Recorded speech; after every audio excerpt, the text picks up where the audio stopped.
Google Maps has come a long way, and in 2026, there are some outstanding tips and tricks to be able to get the full use out of Google Maps. I'm going to walk you through all of those. The first one is a fairly simple tip, but it's a fun one, and I'm going to just say, let's say I'm driving to Myrtle Beach, North Carolina, and I hit start. Now it will immediately start giving me directions, and you'll be able to see at the very bottom is a little car instead of the normal blue arrow. If you tap on it while you're in Google Maps in the navigating method, you'll be able to see the normal default is just this blue little arrow, which is fairly boring, but now they've updated it to all sorts of different options. You can see sports cars and vans, old school style trucks, etc. I personally like this black truck with the lights at the very top. I think it looks pretty cool, but you can choose whatever you want. You can also change the color as you want as well, and then just hit done. And you'll be able to see as you navigate around, you'll be able to do it in style. So that's a fairly simple one, but there are some more robust, amazing tips as well.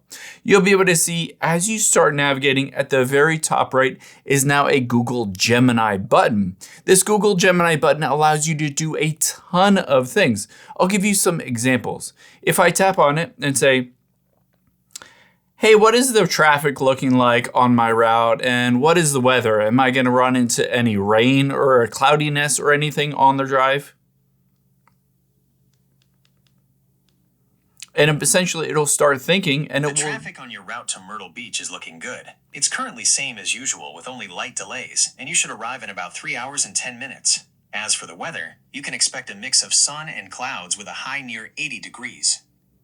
So essentially you can ask it whatever you want en route, either by saying, hey Google, or just tapping on the Gemini button at the very top. You can ask it for things like, hey, in about an hour, can you find me a coffee shop to stop at? Because I think I'll need a little bit of coffee. Or in about an hour, can you find me a gas station to stop at? Because that's about when I'll need to stop and get gas, etc. So these are some fantastic features that are now built into Google Maps. I have several other ones, but first, hit the subscribe and like button down below if this helps you so far. It's completely free to you, and it really helps me out being able to make these videos completely free. So hit the like button, hit subscribe. Thanks guys. The next thing we're gonna do is get into your settings to allow it to save your parking location whenever you park somewhere. So let's tap on the profile at the very top right. And then let's tap on settings at the very bottom. Now, a really cool feature built into Google Maps is that whenever you navigate somewhere, if you forget exactly where you parked, it can always set it up so that it pinpoints exactly where you have parked so you can easily find it down the road. To be able to do that, just tap on navigation here, that second option.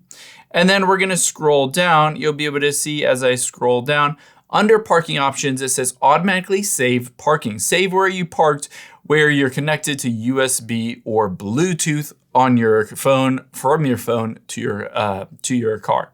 So essentially just toggle that on. If it's off, all you need to do is allow this. You can choose to allow motion and fitness activity, but you don't need to. And essentially it will save your parking so that you never lose where you are parked. Another thing that you might want to turn on is if you scroll down here, you can see show speed limits and show speedometer. If this is off, I would recommend toggling that on. Essentially, it will show you the speed limit on the current road that you're on, and it will estimate your speed. Keep in mind, this isn't 100% accurate, and on some smaller roads, it doesn't do a great job, but on big highways, I've found it's always correct. Now, after we've done that, there are several other options that I want to walk you through. Let's hop out of here and then again tap on that profile icon at the very top right. And from here, tap on offline maps. Now, if you're traveling somewhere, especially where you don't have good internet connection or maybe international where you don't have a data package, you can always download a map and still use Google Maps in that location. So I'm going to hit select your own map at the very bottom. And instead of this, say I'm traveling to Europe. And let's say specifically I'm traveling to Paris. What I can do is I can just zoom into Paris and the area around it. And you can be able to see it says, all right, download will take up to 800 megabytes. And it will download all of the roads in and around Paris. All I need to do is hit the download button and it will go through the process of downloading that. Essentially, even if I have the data mode turned off, cell data turned off, I can still navigate everywhere just using Google Maps in offline mode. After you've done that, the next thing I want to show you is how to share your location. Either share your location where you currently are, or maybe even share your route. Now, on Google Maps, we're going to tap on your profile at the top right, and then you'll be able to see location sharing midway down. Just tap on that. You'll be able to see you can immediately start sharing your location by tapping on New Share. And then you can choose somebody's email or to text them. You can choose to share it for an hour or until you turn it off.